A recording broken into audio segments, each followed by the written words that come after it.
আলাইকুম। আমি যে বিষয়ে আজকে আলোচনা করব সেটা আছে নৌকা বা লঞ্চ কিসের জন্য ডোবে।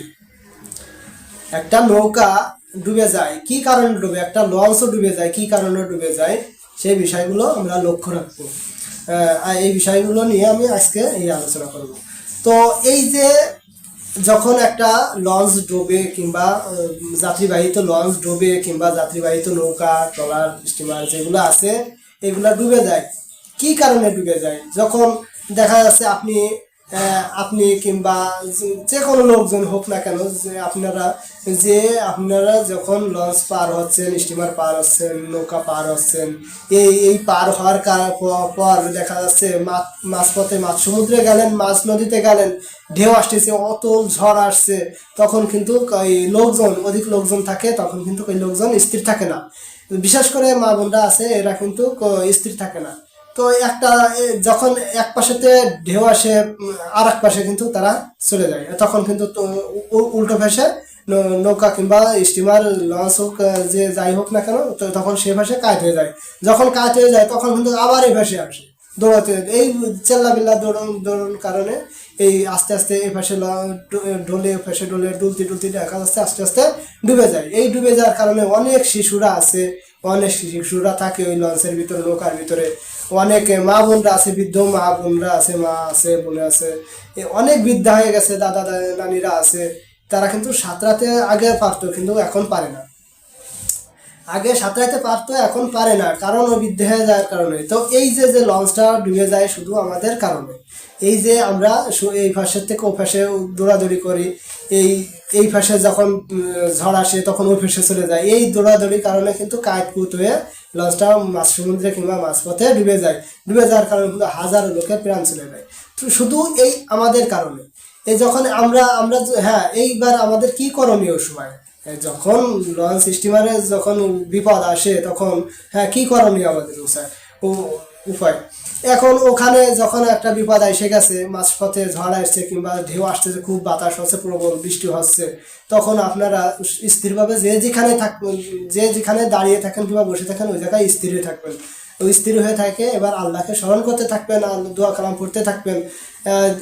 এইভাবে দোয়া করবেন যাতে আল্লাহ পাক আপনাদেরকে কুলে পৌঁছায় দেয়। আল্লাহর রহমত ছাড়া কিন্তু ওখান থেকে বাঁচা সম্ভব না।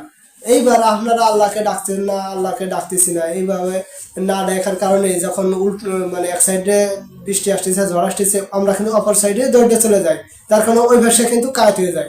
কাজ হয়ে যাওয়ার কারণে অনেক সময় দেখা যাচ্ছে লঞ্চ স্টিমার ডুবে যায়। ডুবে যাওয়ার কারণে হাজারো মানুষের প্রাণ চলে যায়, হাজারো পরিবার নিঃশেষ হয়ে যায়। এমনও পরিবার আছে যে ওই লঞ্চে একটা পিতা ছিল, ওই পিতার ঘাড়ের পর কিন্তু 6-7 লোকও থাকে। এই থাকার পর এই পিতাকে সাঁতরাইতে অনেক সময় দেখা যাচ্ছে সাঁতরাইতে পারে না পিতা, ওই সাঁতরাইতে কারণে ওখানে কিন্তু ডুবে মারা যায়। তখন কিন্তু ওই পরিবার অচল হয়ে যায় শুধু এই আমাদের গাফিলতার কারণে।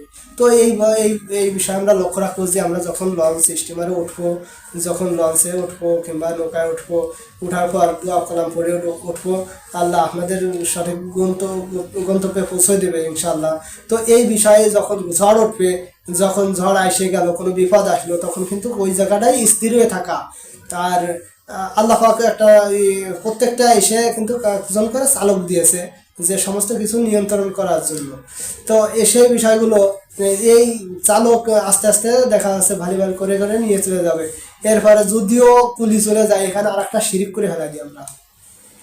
সেটা আছে কি যে হ্যাঁ, যখন পুলিশ চলে যায় তখন কিন্তু লোকজন এই শিরিকটাই বেশিরভাগ করে যে ওরা আজকে এই চালকটা, এই যে লঞ্চ চালক, এই ড্রাইভারটা খুব ভালো ছিল, এই যদি আজকে ভালো ভাই পালি যদি না চালাতো তাহলে আজকে আমরা মাছ সমুদ্রে মারা পড়ে যেতাম, ওর জন্য আজকে বাইসে গেছি, এই শিরিকটা কিন্তু করে ফেলা যায়। কিন্তু বাঁচানো মালিক কিন্তু কই চালক না, বাঁচিয়ে আনছে কিন্তু আল্লাহ, সেখানে আল্লাহ শুকরিয়া আদায় না করে তার সাথে শিরিক করতেছে। এগুলো কিন্তু বলা ঠিক না। তো এই জন্য তারপরও এই যে চালকগুলো আছে এরা যদি কন্ট্রোল করতে পারে ইনশাআল্লাহ তো পারলো, তারপরে যদি না পারে তো আল্লাহর কাছে সাহায্য চাইবে, আল্লাহ ইনশাআল্লাহ সাহায্য করবে। আল্লাহ সাহায্য করার জন্যই বসে আছে। তো এই বিষয়গুলো আমি লক্ষ্য রাখতে বলবো যে আমরা যখন লঞ্চ স্টিমার জাহাজে যখন উঠি, তখন যদি কোনো বিপদ আসে তখন আমরা স্থির থেকে আল্লাহকে স্মরণ করব, আল্লাহর কাছে সাহায্য কামনা করব, আল্লাহ পাক সাহায্য করবে ইনশাআল্লাহ।